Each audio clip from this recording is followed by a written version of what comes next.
If you're watching this video right now, there's a good chance you're going through something really difficult. Maybe you've lost 5 buy-ins this week. Maybe you've lost 15 over the last month. Maybe you're sitting at home right now after a brutal session, staring at your phone, questioning everything, questioning your reads, questioning your decisions, questioning whether you're actually as good as you thought you were.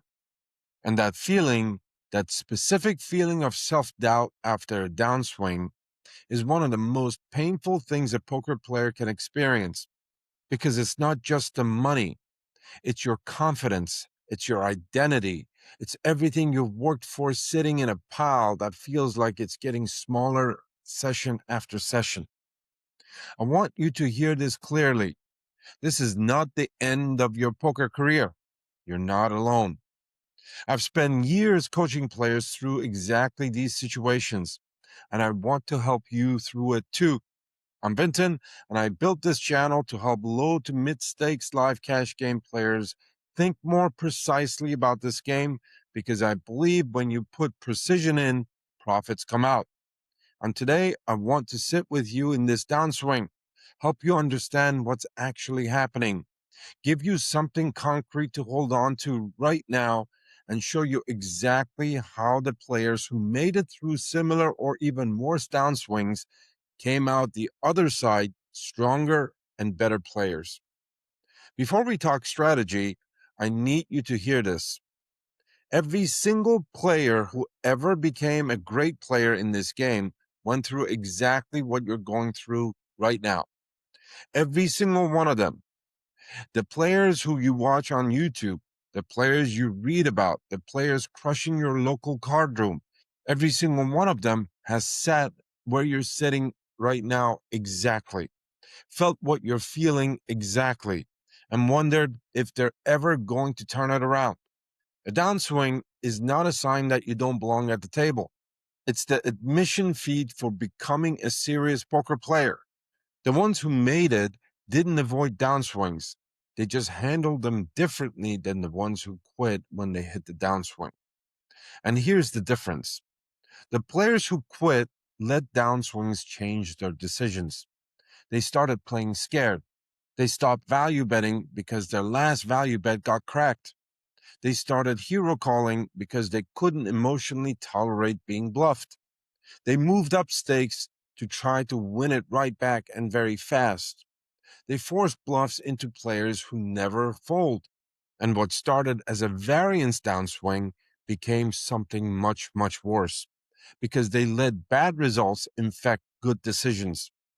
That is the real danger, not the cards, the reaction to the cards. The players who made it through did something different. They separated what they could control from what they couldn't. They couldn't control the cards. They could control the runouts. They couldn't control variance, but they could control their decisions, their bankroll management, their table selection, their session length, their hand reviews. And they held on to those things they could control like a lifeline, because those things were the proof that their edge was still intact, even when the results didn't show it.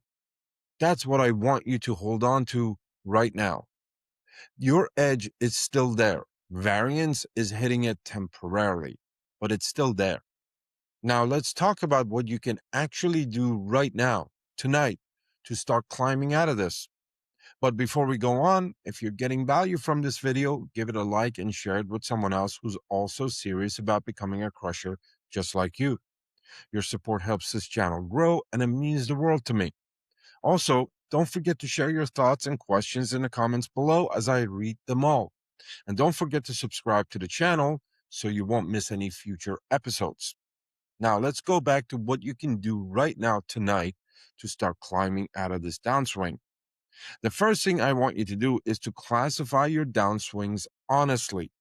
There are 3 kinds, and they require different responses. A variance downswing means that you're getting cooler, missing draws, losing flips, running into top of ranges, and your decisions are still sound and you're playing solid poker. A league downswing means something in your game is genuinely broken. You're calling too wide, bluffing the wrong target, overplaying one pair hands, missing thin value bets. And tilt downswing means the first couple of buy-ins might have been variance, but the next three, you're lighting money on fire. Most players assume they're in variance downswings because that's the most comfortable answer. The honest question is this: pull up your last 10 sessions in your mind.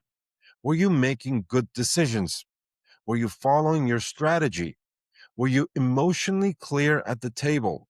If the answer is yes, you're in a variance downswing and your only job is to protect your bankroll and keep executing until the math catches up. If the answer is no, you have some work to do off the table before you sit down again. And that's okay. That's what we're here for. The second thing I want you to do is to write down a downswing protocol before your next session. Not when you're bleeding, right now, before the bleeding even starts, while you're still clear headed. Something like this: if I lose 2 buy ins, I take a mandatory walk. If I lose 3 buy ins, I quit unless the game is unbelievably good and I'm emotionally clear. If I lose 5 buy ins over a short stretch, I review hands before my next session. If I lose 10 buy ins, I drop stakes until I rebuild both my bankroll and my confidence. Now, I know that feels like quitting, but it isn't. It's the move that keeps you in the game long enough to win. And while we're on the subject of protocols, let's be honest about your bankroll too. If losing 10 buy-ins would emotionally or financially cripple you, you're underrolled. And that's making this downswing feel much, much worse than it should feel. For live low to mid stakes cash games, 20 to 30 full buy-ins is the bare minimum you need to have in your bankroll. 10 buy-ins isn't a bankroll. It's a countdown. And part of surviving a downswing is protecting enough of your bankroll that you're still in the game when variance turns, because it will turn eventually. And here's something that's going to feel counterintuitive. For your next 10 sessions, get off the results scoreboard entirely. Don't track dollars. I'm serious. Instead, grade yourself from 1 to 10 on 4 things every session: focus, emotional control, decision quality, and discipline. Because when you do this, you start to see that you're actually playing better than you think. The results are just lying to you. Variance is a brutal liar, but your decisions tell you the truth. And when you start grading your decisions instead of your results, you start rebuilding confidence on a foundation that's actually real. And here's the most important part: keep reviewing hands. I know it's painful to look at sessions where everything went wrong, but this is exactly when hand review matters most. Pull up your big pots, your river decisions, your thin value bets, your hero calls, your bluff spots. Not to beat yourself up, but to answer one question honestly: was it bad luck or was it a leak? Because if it was bad luck, that hand review just gave you something priceless: proof. Proof that your decision was right even when the outcome was negative. And that proof is what rebuilds real confidence. Now, I want to leave you with something that I think about every time a student of mine is going through a massive downswing. But before that, if you want to go deeper into the math behind all of this, specifically risk of ruin calculations that tell you whether your bankroll can eventually and actually survive a normal 20 buy-in downswing without life stress, that's covered in the Delusion Killer Masterclass Module 6, Section 3, Lesson 2. Risk of ruin. Why risk of ruin is the unacknowledged specter haunting most poker players. This is one of the most important lessons in the entire course, a course which dozens and dozens of you have already joined, and I'm genuinely impressed by your dedication and your progress. If you want to become one of those players who crush consistently, you can find the course at vintonpoker.com/course.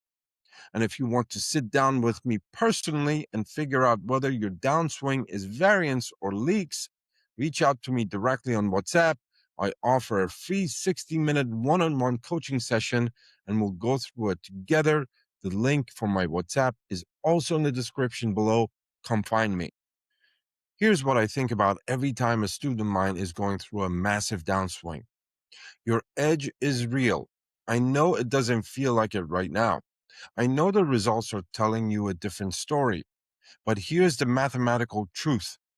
If you are a winning player, meaning your decisions are consistently plus EV, variance cannot beat you permanently.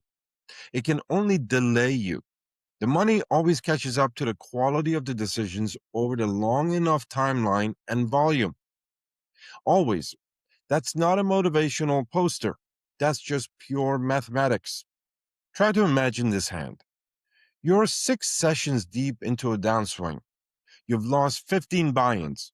You sit down, you pick your spot, and you get it in good with top set on a clean board. The villain rivers of one outer and stacks you. You rack up, you go home, you pull up the hand on your phone, and you confirm that you played it perfectly. And you come back tomorrow. No spiral, no revenge session, no moving up to win it back. That's how careers are built. Anybody can feel like a genius when aces hold. Very few people can observe a 15 buy-in downswing, keep their process clean, and show up the very next day without feeling self-pity. That's who I want you to be. I know that's a hard standard to hold yourself to, but I also know it's the only standard that works. The light at the end of the tunnel is real and it's there. It's not a feeling. It's a mathematical certainty waiting for enough hands to reveal itself. Your job right now is simple. Protect your bankroll, keep making good decisions, and stay in the game long enough for the math to do what the math always does. Precision in, profits out. The players who make it through downswings aren't the ones who ran better. They're the ones who refuse to let variance make their decisions for them. Now, if you want to keep improving and keep leveling up your game, watch this next video right here. And as always, I'm your friend Vinton. GG. You'll get out of this downswing, I promise.